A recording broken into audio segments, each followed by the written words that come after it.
Namo Bhagavate Vasudevaya. Om Namo Bhagavate Vasudevaya. Om Namo Bhagavate Vasudevaya.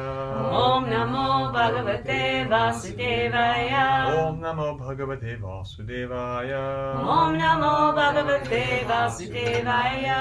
Narayanam Namaskritya Naram Chaiva Narottamam Devim Saraswatim Vyasam Tato Jayam Mudirayet Nashta Prayesha Padreshu Nityam Bhagavata Sevaya Bhagavati Uttama Shloke Bhaktir Bhavati Naishtaki.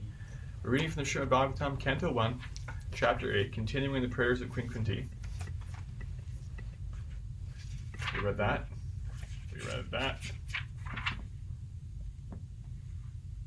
We read 29. I think we're on 30 if I'm not mistaken. Yeah. We're on verse 30. 1, 8, 30. Translation and purport by His Divine Grace A.C. Bhaktivedanta Swami Srila Prabhupada Ki Jai. Jai. Translation, or Sanskrit. Janma karma cha vishvatman ajayasya kartur atmanah tiryang nurshushu yadasu tadatyanta virambanam. Translation. Of course it is bewildering, O soul of the universe, that you work though you are inactive, and that you take birth though you are the vital force and the unborn. You yourself descend amongst animals, men, sages, and aquatics. Verily, this is bewildering. Srila Prabhupada's purport. The transcendental pastimes of the Lord are not only bewildering, but also apparently contradictory. In other words, they are all inconceivable to the limited thinking power of the human being. The Lord is the all-prevailing supersoul of all existence, and yet he appears in the form of a boar amongst the animals, in the form of a human being as Rama, Krishna, etc., in the form of a rishi like Narayana, and in the form of an aquatic like a fish. Yet it is said that he is unborn, and he has nothing to do. In the Shruti Mantra it is said that the Supreme Brahman has nothing to do. No one is equal to or greater than him. He has manifold energies, and everything is performed by him perfectly by automatic knowledge, strength, and activity. All these statements prove without any question that the Lord's activities, forms, and deeds are all inconceivable to our limited thinking power. And because he is inconceivably powerful, everything is possible in him. Therefore, no one can calculate him exactly. Every action of the Lord is bewildering to the common man.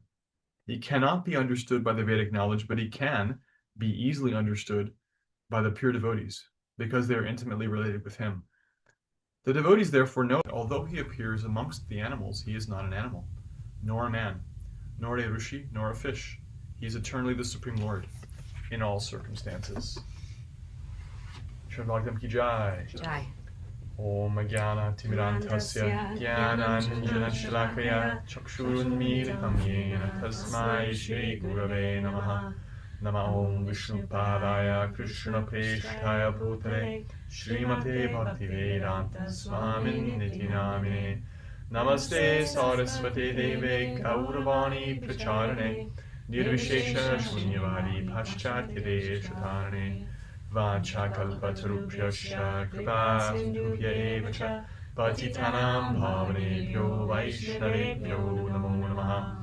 Jaya Shri Krishna Chaitanya Prabhu Nityananda Shri Advaita Gadadhara Shri Vasari Gaura Bhakta Hare Krishna Krishna Krishna Hare Hare Hare Rama Rama Rama Hare Hare. Janma Karma Cha Vishvatman Ajayasya Kartur Atmanaha Tiryang Nurshushu Yata Sui Tadatyanta Vidambanam. Of course it is bewildering, O soul of the universe, that you work although you are inactive, and that you take birth though you are the vital force and the unborn. You yourself descend amongst animals, men, sages, and aquatics. Verily, this is bewildering. Hare Krishna. So in the last couple of verses, we've been hearing from Kunti Maharani about how Krishna is transcendental. She knows this because she's actually a very exalted devotee. He's transcendental to the modes of nature. He's beyond time. He is himself almost exemplified by time. It's one of his extensions. And that in the previous verse, she said, he has no object of favor. You have no object of favor. You have no object of envy. No friends, no enemies. And no one can understand your pastimes. And so she's elaborating more on this bewildering quality. And it's amazing because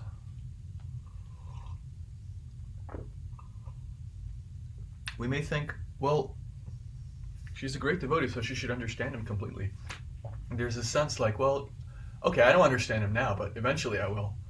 Because that's how material advancement works. It's like, you start not able to walk, and then you walk. And the next thing you know, you're Usain Bolt, and you're setting a world record in the 100-meter dash. And it's like, there's an arc. Of course, we don't want to talk about what happens when you slow down. That's part of the arc too. But anyway, there's this thing of like, you develop competency. And certainly that's a phenomenon we have some familiarity with. And it's not exactly like that in spiritual life.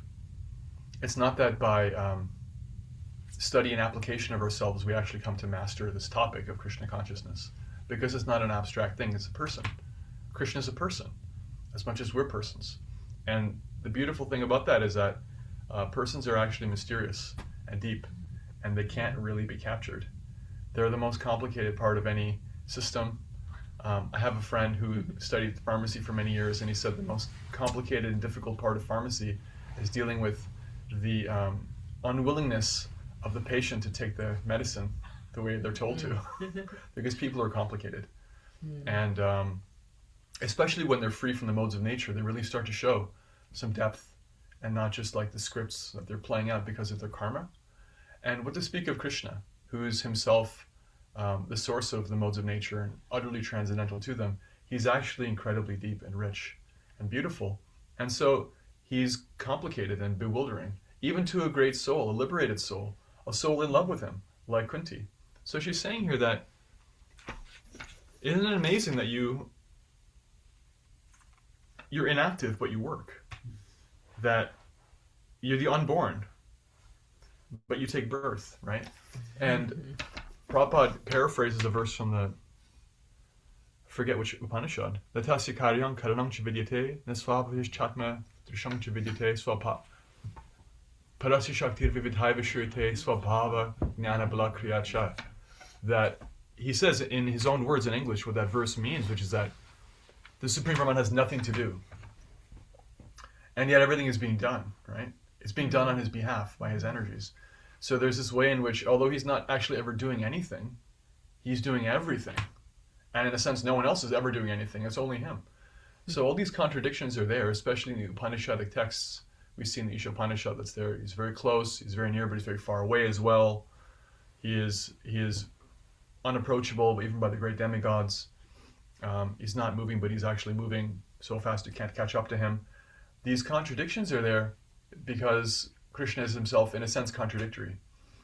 And so she's saying that, you're never actually born, because what is birth for you? You're eternally existing. Everything is born out of you, right? Like one of these great bounty entries, you see so many different kinds of insects and other plants and fungi maybe taking shelter of the tree. The tree itself is one organism, giving shelter to all these things are born out of it, right? So Krishna is the like substrate. Everyone else is relative to him. So what is the question of him being born? And yet he takes birth. He has a mom, he has a dad, he has a couple of sets of parents actually, as Krishna. And every time he comes with his seniors before him. Lord Chaitanya comes, he has his parents, he has Advaita Acharya, he has Haridasa Thakur, they're senior to him. And he's like offering his obeisances to Advaita Acharya, oh, you're such a great devotee, you're very senior, because he's older than him in the pastimes. And Advaita's like, oh my goodness, what are you doing? You're the Lord, how can I accept your obeisances? He has gurus, he has teachers, although he's the supreme teacher. And that's the thing. We look closer at his pastimes and we see this word, vidambanam, bewildering, right? This is bewildering. And so we come to the nature of his pastimes, which is lila. Lila's play. Krishna's just playing. He's having fun. Sometimes you see children playing and you're like, well, what's happening in this play? And they may explain to you, the world that they've created. Maybe they have little action figures or dolls, or it's all in their head, right? And it's like, wow, that's really far out. And so they've created a world, and they have a role in the world, and they're doing something in the world, and there's some rules that the world is operating according to. Maybe it's like our world, maybe there's a different set of rules. And it's like that with Krishna. And the fundamental rule for Krishna is love. Love is the most fun and is the sweetest thing. Krishna knows this because he actually knows how to enjoy. He can enjoy in any way he wants to. He can enjoy simply through subjugation. He can control everybody. That's part of his natural beinghood. Somebody's in control. Turns out it's Krishna. But what does he do for fun? Krishna doesn't sit there like putting anybody under his thumb. That's like a very low-grade sense of appreciating like enjoyment that we may have in our limited, unliberated, conditioned state. What Krishna does is he exchanges love freely. That's the most fun thing.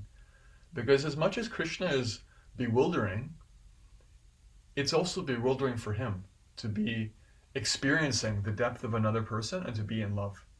And so he himself surrenders to that experience. That's what he's doing for fun. And so here's the unborn being born. And here is the fearless Krishna, and this is going to come up in another verse, the next verse. He's running in fear from his mother. In the Damodar Lila, he's running in fear. Here's the one who's fear personified, death personified, is afraid of him. And here he is, he's running like, oh my God. You know that feeling when you're like, you've done something bad and your mom is going to get you, or your dad? Krishna is actually like crying out of that fear. And Vishwanath Chakravarti Thakur explains, when he's running in the Damodar Lila, he's not putting on a show. He's actually afraid of his mom. He's like, oh, she's going to get me. Like, I did it again, right? But he knows that she loves him completely. And so he surrenders to that experience of being a boy and being a mischief maker and having to be corrected. And so from the intellectual point of view, from the outside of that relationship, we may be like, well, I think it's like this and I think it's like that. People may have so many ideas. Oh, Shakespeare meant this, and this is the meaning of his text, and we may impose so many things on that. It's very like popular now. They call it in literary theory like the death of the author. Like once the author is gone, in the absence of the author, you can impose any kind of idea you want on the work, and it can represent something that can be true for somebody else that was not in the intention of the author, and that's fine. That's all right. Actually, Krishna's pastimes do represent so many allegorical levels of meaning, and they are also fundamentally exchanges of love between him and his devotees, and they're only actually truly appreciated by somebody within that relationship, because that's the nature of what we're approaching as a person. And persons and their relationships are very intimate. We don't just give them away, right? Like in our own relationships, we don't just like meet somebody, introduce ourselves to a stranger, and tell them all the intimate details of our relationships with our loved ones and our close relatives and lovers and friends, and we don't just reveal all that. It wouldn't even make sense. It would, from a material point of view, be very inappropriate. What to speak of Krishna. So Kunti is pointing out, like, you are all these things. You're transcendental. You're the source of time. You're above being born and dying and all these things. Even anybody who takes shelter of you becomes transcendental to these things. What to speak of you? And yet you have these pastimes, and they don't seem to make any material sense. And what a remarkable thing that is. And so she's building to this point of deep appreciation. And when we hear in these pastimes, apparently, as Prabhupada points out, this word, apparently contradictory aspects of Krishna's personhood, apparently bewildering, apparently impossible things, it's meant to deepen our understanding and deepen our appreciation. All of the ways in which Krishna shows up in astonishing ways. Like he comes as Varahadev, as a boar. And how does he come as a boar? He shows up almost like from a little sneeze of Lord Brahma from his nose. And then he expands, and then he's this giant boar. And it's like, what's the deal with that? All these pastimes that make you think, well, what's the deal with that? How did that happen? Why this way? Why that way? Why a giant lotus flower born from his navel? Why the universal planetary systems described in these ways? It's all to actually ultimately to increase our appreciation. Like, wow, Krishna's a really far out kind of guy. That's the point. It's meant to increase our appreciation. Because anything that's worth loving, you can't actually completely understand, right? And any scientist will actually admit this if they actually are honest with their own motivations for what they're studying in their science. Anything that's worth taking very seriously, that's worth giving your life to, whether it's microbiology or the dramatic arts or metallurgy or psychology or anything else has to be so cool and so interesting and always so beyond you that you're like always feeling like a beginner. You know, the greatest musicians are always thinking, I don't know anything about music. It is so great. It is so rich that I'm just like touching the tip of the ocean of it. And that's what makes them qualified to become great, is because they just throw themselves into that with humility, recognizing I'll never actually master this. It's always bigger than me. So what to speak of a person, right, that contains all of these abstract, impersonal concepts? That's Krishna. How interesting is he? How much more room do we have to develop our appreciation for him? How much more room do we have to develop our sense of wonder? Because as Her Grace Yamuna Devi Dasi put it, entitlement is really the enemy of bhakti. And similarly, a sense of like, I get this, I'm done with this, I figured it out, I'm beyond that, I've got it, right? That's the death of love. That's the death of a relationship. It's like you figure the other person out, you put them in a box, it's very convenient for you, because now you can be above that. Like, I'm the knower of the contents of this box. And then the depth of their personhood is lost to you, right? So we don't want to do that in our relationship with Krishna. We don't want to intellectualize him. And so Kunti is making very clear she's not doing that. She's not intellectualizing him. Although, really, if you put all the members of this planet in a room with her, she would actually be the most qualified to talk about him. But she's saying, I don't know about him. He's so great. You know, Brahma says this too. He says this in his prayers, Canto 10, Chapter 14. Brahma is the most exalted, materially advanced person and a great devotee in his own right. And Krishna personally appears to him. And what does Brahma say? He says, many people may say they know you. As far as I'm concerned, I don't know anything about you. I don't know the first thing about you. I just want you to accept my humble obeisance. I want to be your devotee. In fact, I don't just want to be your devotee. I want that I can be granted the kind of devotion these people have for you. If they can give me that, then that'll be good enough for me. I'm not even really a devotee. I don't know. People may say they know. I don't know anything. So this sense of wonder,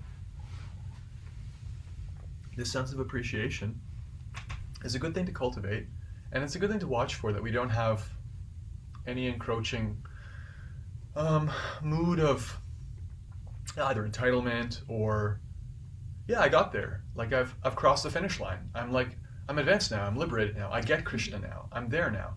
It's not to say we don't make advancement. We certainly do. There are texts just like the Nectar of Instruction, which are primarily texts for helping us understand how we're making advancement. There are measurable ways in which we're meant to understand, oh, okay, I'm doing the favorable things. I'm not doing the unfavorable things. My relationship with the Holy Name is thickening in measurable ways. This is very good, you know.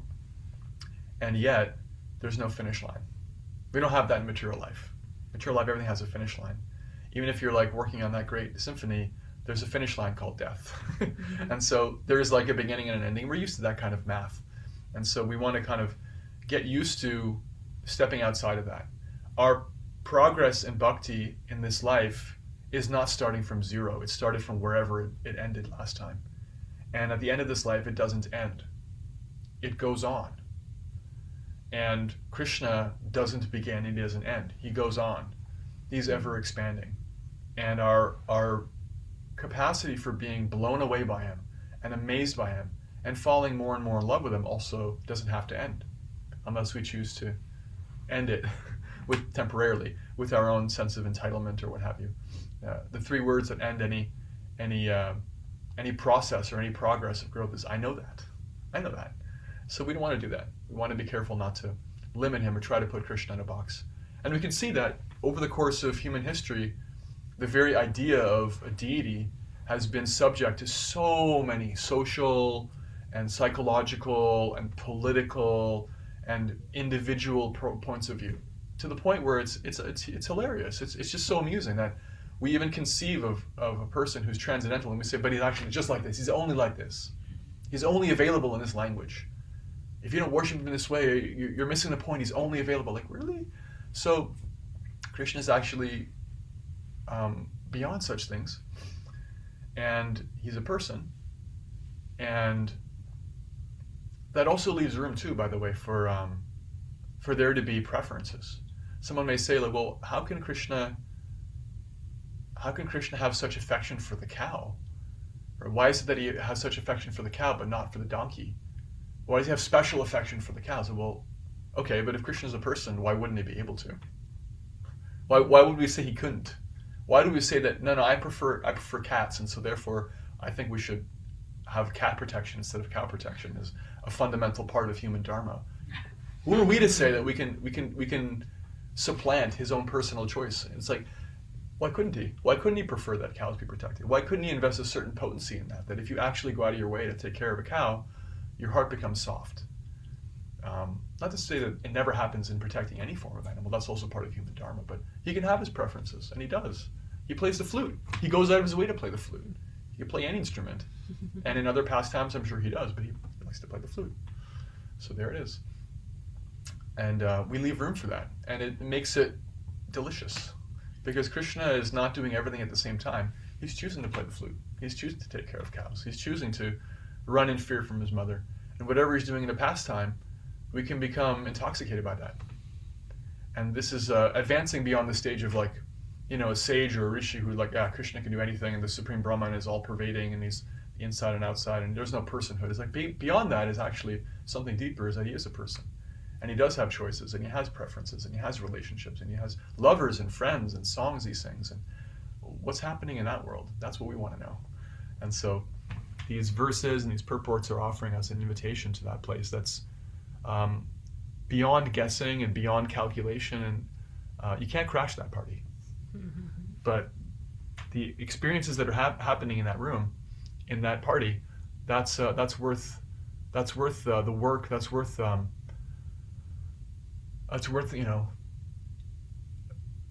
doing the necessary to receive the invitation.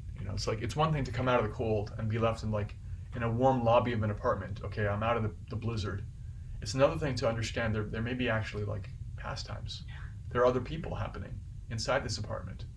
And so Kunti is showing herself to be transcendental to all the great rishis and yogis and sages, and inviting us to do the same, and not put a cap on our Krishna consciousness.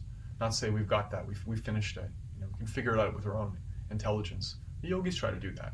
The devotees never do that. Om Tat Sat.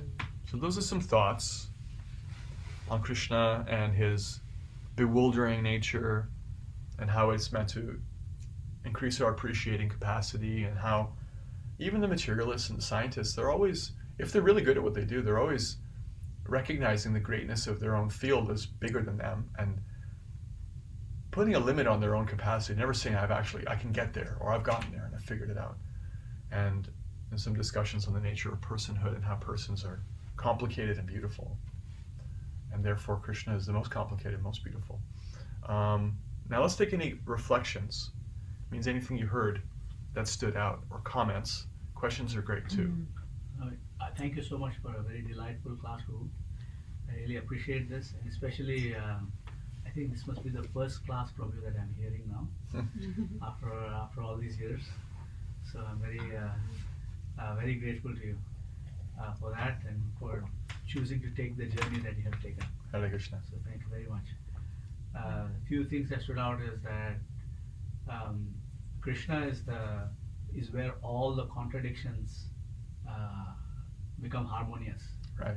And what the material scientists call, for example, the singularity. Right. The theory of everything. They cannot understand that this singularity is Krishna. Right.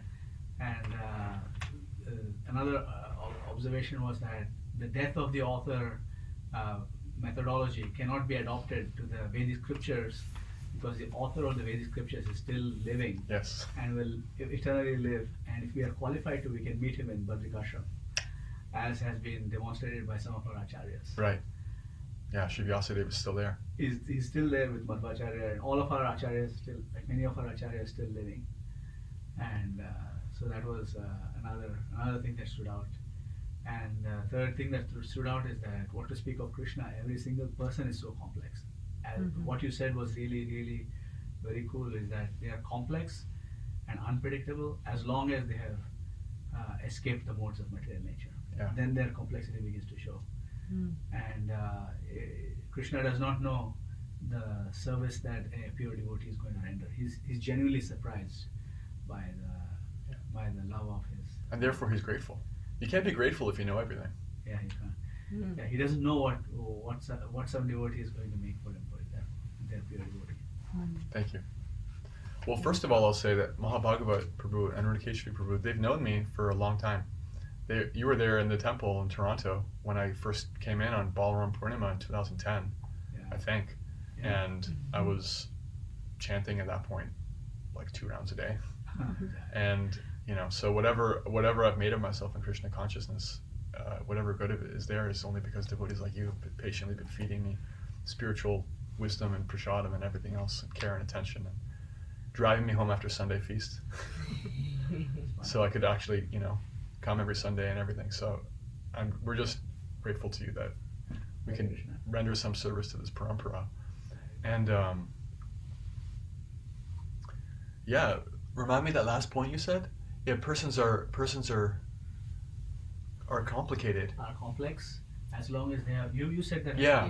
Therefore, as long as they're liberated, especially when they're liberated. Outside of the modes of material nature, and then even Krishna himself, because that's the nature of Yoga Maya. Krishna does not know how a pure devotee is going to serve him. He does not know how a pure devotee is going to dress him. He does not know what offering a pure devotee is going to make for him. Krishna does not know what tune of kirtan a pure devotee is going to sing for him. He is eagerly waiting for that. He surrenders himself to the experience of an ever fresh reality, and that's only available in personal exchange. And it's like this point of persons are complicated. Even conditioned persons are complicated. Otherwise the self-help, aspect of our libraries wouldn't be growing at the rate it is. This material entanglement is so complicated. The ways we get entangled is so complicated. But what really happens when people become free from those scripts that the entanglement is running on them, their own richness of character comes out. That's what's really interesting. So what we see is like the Bhagavatam is full of pastimes of people becoming deeply touched by the association of devotees. And even if they're already great devotees, they hanker to talk about Krishna in the association of other devotees. And the Bhagavatam and Prabhupada goes out of his way to explicitly make it clear we have to do that. Nityam Bhagavata Sevaya means serving the devotee and also serving the books. And so the thing about that is that when you serve devotees, you start to recognize that there really is something that's beyond these scripts of matter. There's really something going on. Personhood actually doesn't have to just be a problem and annoying and who said it, hell is other people? Was it Kierkegaard? One of these philosophers, hell is other people. I'm certain that's true in the material sense, right? And yet liberation is also other people. And transcendental beauty is other people. And you can also be part of that. And it's such a refreshing thing to experience that persons can be such a source of deep pleasure and such a source of a reality that's beyond all the different comings and goings and honestly hackneyed, boring scripts of the material world. So the devotees are like that, and Krishna is definitely like that too. Thank you. I appreciate how you spoke about how Krishna is always playing and that the fundamental rule is love. Yeah. And the most fun thing for him is engaging in the loving exchanges with us. It's being like raised Catholic. It's like a very different way to think about what God is always doing. Like I never thought God is always playing. No, it's like God is watching me and I need to go confess my sins and that type of thing. That's Paramatma. That's an expansion of him. Right. And how living in a state where we are willing and able to tap into a sense of wonder that leads to a greater sense of appreciation. And you spoke about entitlement and how that's such a trap, and the beauty of our philosophy is that wherever you end up and you end in this life is where you pick up in the next. So there's also that sense of, I love how Prabhupada said, you have all the time in the world and not a moment to waste. And it reminds me of that. It's like, once you know that, wake up and take your practice seriously, right? Be of service, do your sadhana, do your seva, associate with devotees. And if you don't get it in this life, you're going to get another chance, right? So it's not like you fail.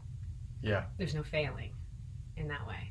Yeah, you're not permanently barred. Right. There's no chosen people. It's never works like that. It's these material ideas. Yeah, I think His Holiness Devamrita Swami put it this way, that if you look at Krishna holding a flute and playing a flute, what does it mean? It means that he's all play and no work. This is Krishna, all play and no work, right? And it was Friedrich Nietzsche who said, "I would believe in a God who dances," because I suppose he had a sense that such a transcendent being would have nothing else to do. And so he in a sense, he offloads the responsibility of managing like neutrality and observing the world and like doling out karma to his own expansion. But what is Krishna doing for fun? Like, what does a high court judge do when they get home? We don't know. And that's where the thing of entitlement comes from, is like, it can almost become, I'm just speaking for myself, it can become almost, not like, it can almost become like, oh yeah, we hear about God's pastimes. Yeah, that's just what we do. But if you think about it, we have no business hearing that. There is absolutely nothing in the universe that has compelled us to hear that. We didn't earn it. Except Krishna just chose, as Lord Chaitanya, here it is. Here's what I do for fun. Here are the closest people to me. Here are the people I love the most. You can learn from them. You can actually have their association if you work towards it. Here's who I am. Here's what I do. And here's what really motivates me. Like, what an act of mercy that is, right? We have no business knowing that, except Krishna, out of his own sweet will, volunteers that information and then broadcasts it to everybody. Slaps tilak on us, drags us into the kirtan. Next thing we know, we're hearing about, wow, there's a person called Kunti who loves him like this. And it's like, I didn't earn that. That's just Krishna's mercy. So, appreciation, wonder, gratitude.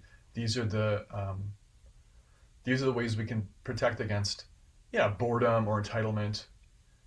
Because it is actually remarkable how much has been handed to us on a silver platter, and like anything else, we can't. I know I do.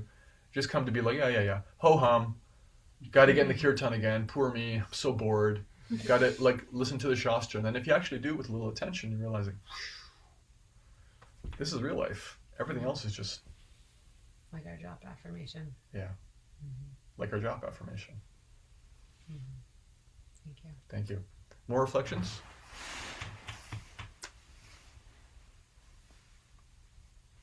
Shakti. Shakti's in Toronto as well. Yeah, so but I am from New York, and I say that because I never felt a sense of entitlement. I felt a sense of lost. Like, what? My parents really didn't give me like so much religion, which is not really what this is anyway, but they didn't really guide me in any such a way. So I felt entitled in the sense of, well, if I want that car, I should get that car, because that's what my parents did. They didn't give me love. They didn't give me promise. They didn't say, you have so much goodness in you. You can become this. They said, sorry, but I'm sorry we haven't spent time with you, but we're going to get you a new car. Like, those were the things that they did with me. And I remember very well going with a couple of my friends who lived in the city to some of the Baptist churches up like in the Bronx. And they would get in there and they were singing and they were happy and they were, God is good. And I thought, like, I just remember the first time I went, like, I'm getting a chill because I just thought, wow, like, what is happening? And it opened my heart in a way, like, this isn't like temple. Temple's not like, everyone in temple is so serious. Everyone looks like they're constipated and they hate to be there. And then they're all talking about each other. Like, it's just such a complete, for at least for me, that was my experience. And so I thought, there's I don't know if that is my thing, but that is the kind of um, wasn't, again, not a religion, a kind of life journey I wanted to be on. Yeah. And then I remember the first day I heard the first kirtan, but connected to a rasa about Queen Kunti, and when Yudhisthira had gambled her away. And she was, swirling. They were trying to get her sari off, and she just like lifted her hands Yeah. That's just to Draupadi. Krishna. And Yeah. I just started like literally crying in the middle of like the room. We were doing handstand workshop. I was like, why am I crying? What is happening? And that was my first moment where I knew, okay, I need to figure out what is this all about, because that is connected, that I connected to it. It connected to me, and I knew that that was my journey, and I had to figure out how to follow that journey It because sounds like Krishna gave you a taste of kirtan in that Baptist church, and then when you wanted more, he kept giving. So yeah, all glory to the Lord and again, Chaitanya. like you said, he doesn't have to. He didn't If have he, to. No one and made he him.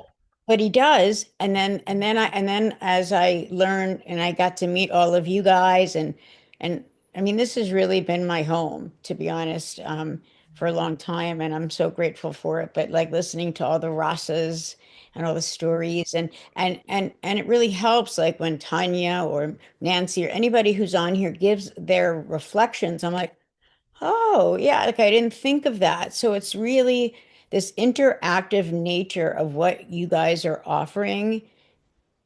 I am forever grateful. And I know you downplay it a lot because you're doing, your prom pra and all of that. And I don't say it like in a negative way, but it means so very much to me. And I know other people that it means a lot to as I'm well. deeply And grateful it's that really, it's touching you the way it is.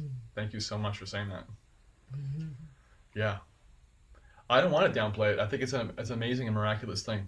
I just keep pointing out that it's the same thing that was given to us. We didn't create it, but yeah, it works. It's beautiful when you get together with devotees and glorify Krishna. Magical things happen. And isn't it nice to not have to view God as an order provider and to have like something bigger? At best, order provider at best. Honestly, in the world, like that would be a step up from the average. On average, it's like, oh, that guy God. Ugh. What a like downer on my whole Be God program going on here.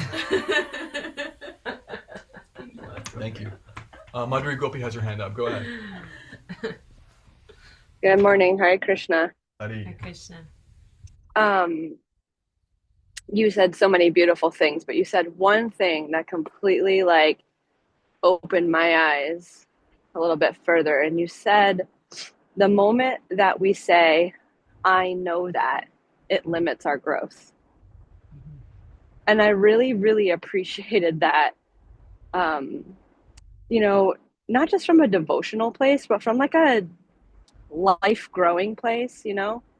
Um, it's really, really important that I really remember that teaching because it's, it's really something that does come up, like even in my like personal relationship with my partner, like, yeah, dude, I know that. Okay, man. Like, and like actually, is that actually going to help me grow closer to him? Is it actually going to help me?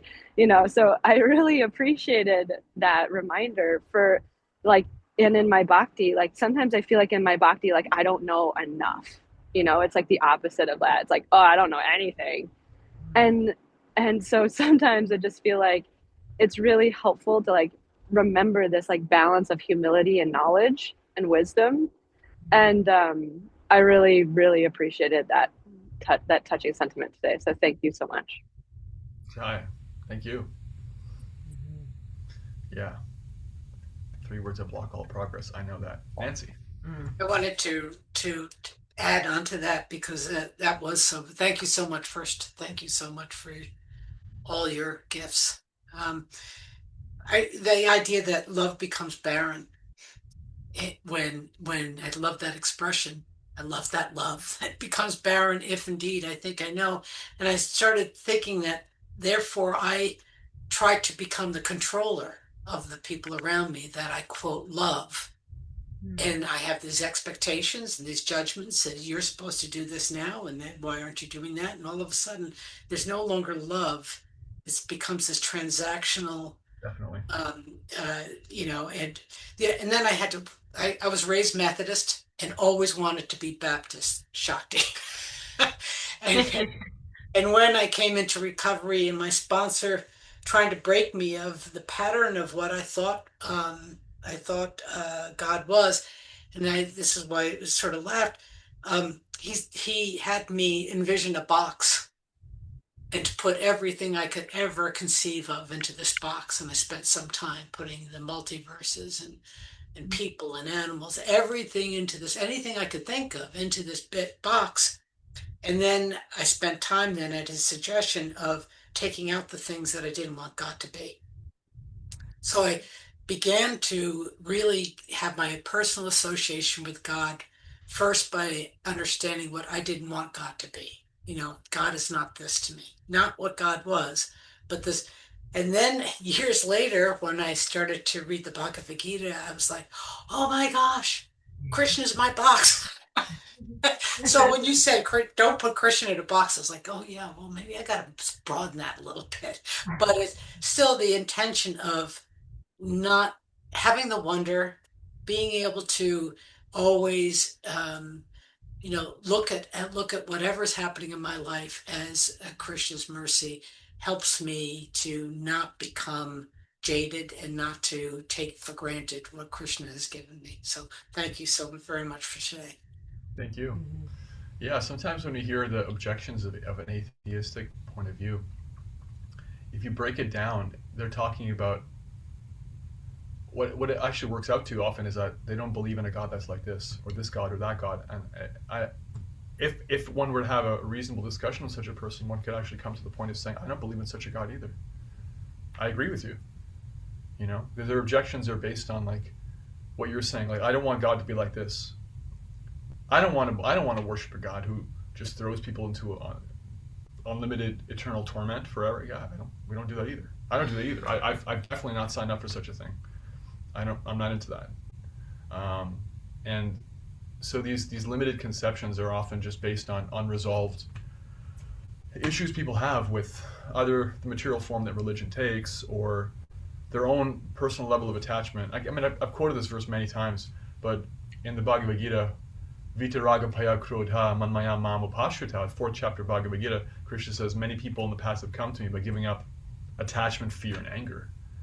And so our conceptions of God are colored by our own level of attachment, our own level of fear of a personal existence, and our own level of anger, resentment, anxiety around hypocrisy and what have you. And so all that's there in the room. That's why God is such a loaded word. So, just like, I guess what your comment reminded me of is just the potential that's there when we start to do the work around letting go of our own attachment, fear, and anger, which is part of what happens in the bhakti process. We get purified of that, which means that we can actually start to actually see Krishna for who he is. Because you can't actually see anybody without your own screens and filters getting in the way. What to speak of seeing God? We can't see people say they want to see God. You can't even see your own mom and dad without 50 years of resentment and whatever is built up between you, like right there. It's like, how can you see God? You've had a relationship with him forever, and you've got all these different screens. Like, please first clean that up. So it's a beautiful thing to like start to give permission to Krishna to have some room for him to show himself on his own terms. Yeah. I really appreciated what you were saying about anything worth loving is, so vast and fascinating that, it's unmasterable basically. Yeah. And If you can master it, it's boring.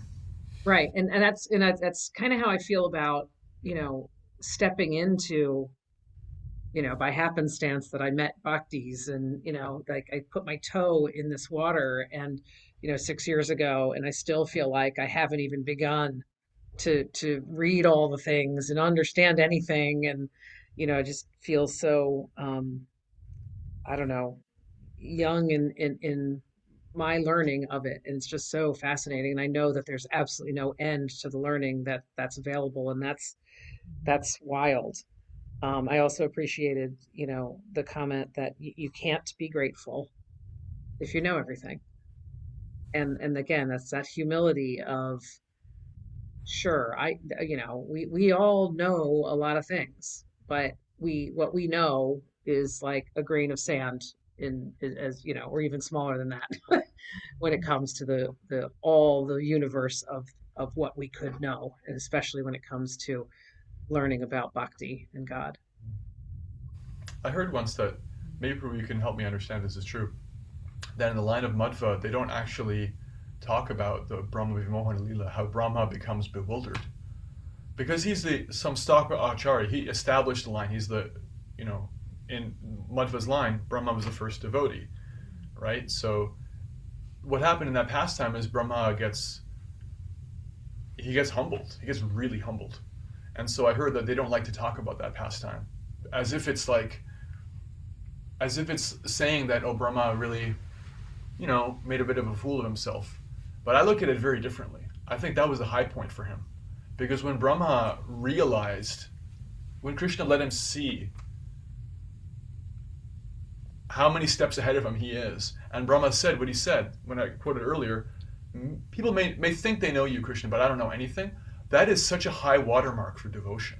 For the most materially advanced mind in the entire universe to recognize it didn't matter. None of this intelligence matters. Krishna is so much greater than that.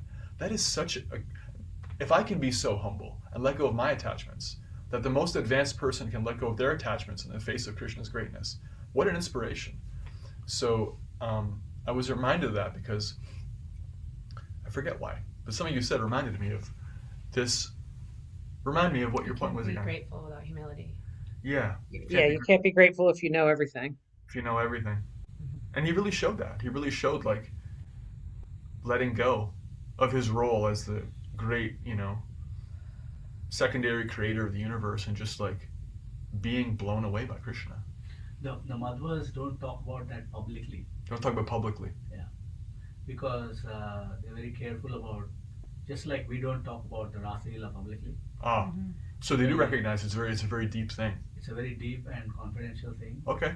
And it's a matter of, they don't talk about it publicly because they don't want to talk about the mistakes of their superior. That's fine. To a public audience. Yeah. It's a matter of etiquette. Yeah.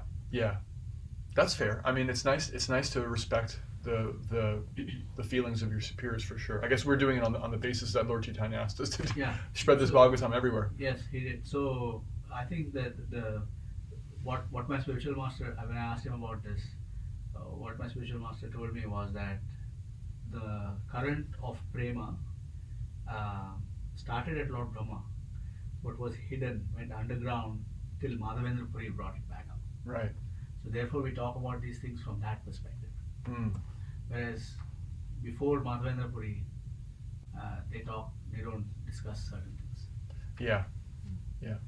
But when in closed doors and very small gatherings, usually this is sannyasis talking to themselves. They talk about these things, but they don't otherwise discuss this in public. Which just reminds, different levels of discourse. Which just reminds us of how privileged we are.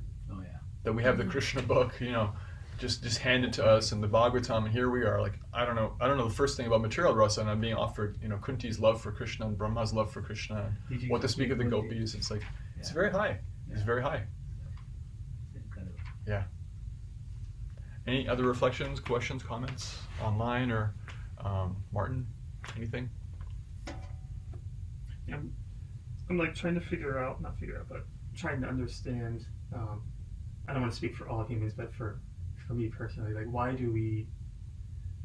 I think I know the answer to this, but I want to get your answer. Is why do we struggle with so much with the accepting? What did I have here? Oh yeah, okay. Why do we struggle so much with the contradiction, the concept of contradictions, the concept of the inconceivable? Why, from the human psychological standpoint, is it just because we're supposed to not understand that? Is it because we're it's so that is God, so therefore I guess it kind of covers it in the purport as only the highest devotees will fully understand it. Even there, it's I guess I'm just trying to why do we struggle with that? Yeah, why do we and when I hear contradiction, I'm I'm out. Contradictions, I'm out. I don't. Yeah. It's. I can think of a few reasons. I need order. I need, and it needs to make sense. I need to understand it. Right? Yeah. Part of it is an attachment due to pre-existing experience with the process of figuring things out. Yeah. And if something doesn't operate in that way, it's not that the Bhagavatam and the philosophy is illogical. Right. It's translogical. It doesn't operate within the realm where logic can work. Some of it can. Like, talking about the modes of nature, it's like, okay, I can see that. I can see how that makes sense. But Krishna's pastimes is like, that's translogical. So when we're used to dealing with things in a world where it's like, okay, this is good logic and bad logic. This is logic and illogic. And then you have translogical, it's perpendicular to your whole plane of logic and bad logic, and it doesn't work that way. It can feel uncomfortable, it can feel disempowering for one who's attached to having figured things out. Their medium of strength is now taken away, it has no meaning anymore, right? If you've been the most intelligent person for the longest time and you walk into a room and suddenly everybody there is more intelligent than you, imagine what it would feel like that your wealth is taken away. So people's attachments get challenged. That's part of it. Part of it too is, I would say for me, alarms start to go off and red flags start to be raised when there's too much pointing at like, oh, it's inconceivable, because that's actually been a tactic for people to control other people in religious spheres. Like, why are we doing this? Oh, God works in mysterious ways. Meanwhile, that's just been a cover for control and manipulation, because it is a fact that God works in mysterious ways. And yet, if you just use that, it's a very easy scapegoat for avoiding responsibility, right? So people have issues. Remember I mentioned attachment, fear, and anger? Yeah. This is kind of what's coming out, like attachment to my own sense of needing to figure things out, fear of a personal existence, anger at hypocrisy. These are the kinds of things that come up when you start to talk about Krishna's nature. People's own combination of attachment, fear, and anger will get challenged. So the answer to that really for me has to do with the flavors of attachment, fear, and anger that any given person is carrying. So it depends. Those are a couple of the common flavors. But to actually be able to experience Krishna means letting go of that attachment, fear, and anger, and letting him in. And so to the extent that we're doing that, to that extent we realize them. To the extent that we're still holding on to those things, to that extent we get stuck. It's like, I'm out, like you said. Like, forget it. This is not for me, right? This is not possible, because it's coming up against some level of our conditioning, some aspect of our fear, attachment, or anger. When we chant Hare Krishna, we become progressively more simple. And we have lost that simplicity.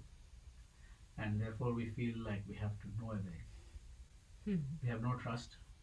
We are jaded, like what he was saying, like we have been abused, taken advantage of, and so on for so many lifetimes, that we have lost that simplicity. So when we chant Hare Krishna though, we get back that simplicity. But Bhakti Brihad Bhagavad Swami Maharaj, one of my teachers, says that there's a difference between the simplicity of a child and the simplicity of a saint. And the difference is basically that the saint has traversed through the complexities of life and understands everything that needs to be understood about the complexities of life in the material world, but chooses to be simple where simplicity is the virtue. So in other words, they are simple with the simple and clever with those who want to cheat. So the saint is not stupid. Like Srila Prabhupada, if you look at his dealings in, I don't know if you heard the Juhu story, but there's a book by Giriraj Swami called the Juhu story, where he was dealing with one of the topmost crooks in India, and he outsmarted him. But Srila Prabhupada is super simple, but he outsmarted him. So it's like essentially, Bhakti Brihad Bhagavad Swami Maharaj says that never give your heart to a materialistic person, because they will take your heart and barbecue it and eat it. So it's like to maintain that balance, the difference between a child and a saint. Yeah, I like that point. Like we've let go of our simplicity and we've become complicated. This whole attachment, fear, and anger, these are just the flavors of complication. So in many ways, like bhakti is just coming back to that natural. But the child doesn't have to philosophize about why they can trust their parent, right? They just do, because that's the system. It just works, right? Until they start growing up. Right. But the point is, Krishna is actually he's a perfect parent. He's taking care of us perfectly. But we have so many fears and things that are holding us back around that. So I think with your own intelligence, you probably have your own realization about certain ways in which, what ways to answer that question, why it is we're so afraid of that. Yeah. Because you're a perceptive and a thoughtful person. I'm sure you understand in yourself and others what kinds of things are happening when people hold themselves back from a personal relationship with a deity. It's like, Yeah. God is a big idea, and he there's a whole lot of stuff around that. Yeah.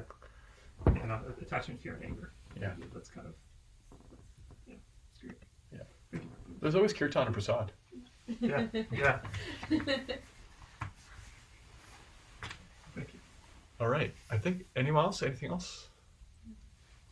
Great. Thank you, bro. Well, no, thank you. What a beautiful experience. Yes. We're so happy you're here. And thank you for sharing your devotion and wisdom and knowledge and presence with us and in the prayers this morning. So beautiful. Yeah, I mean, coming up, I would ask Prabhu all kinds of questions about the Bhagavatam. I remember, like, when I first read the 5th canto, I was asking you about it on one of those drives home, and I was like, "How does this work? How does that work?" So, we're just grateful you're here to remind us of this what bhakti really is. Srila Prabhupada ki jai, Jai. Srimad Bhagavatam ki jai. Jai. Now let's offer our respectful obeisances unto all the Vaishnava devotees who are just like desire chasing an offering. To all the following conditions. Vachi Kapatir Vishta, Krasin to be able to Paditanam, Pavani, Vaishnava.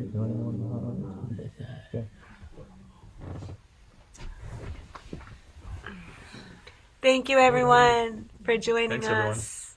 Hari Bol, Hari Krishna. Thank you. Haribol. Have a great weekend. Hare You too. Hare Krishna. Have a good weekend.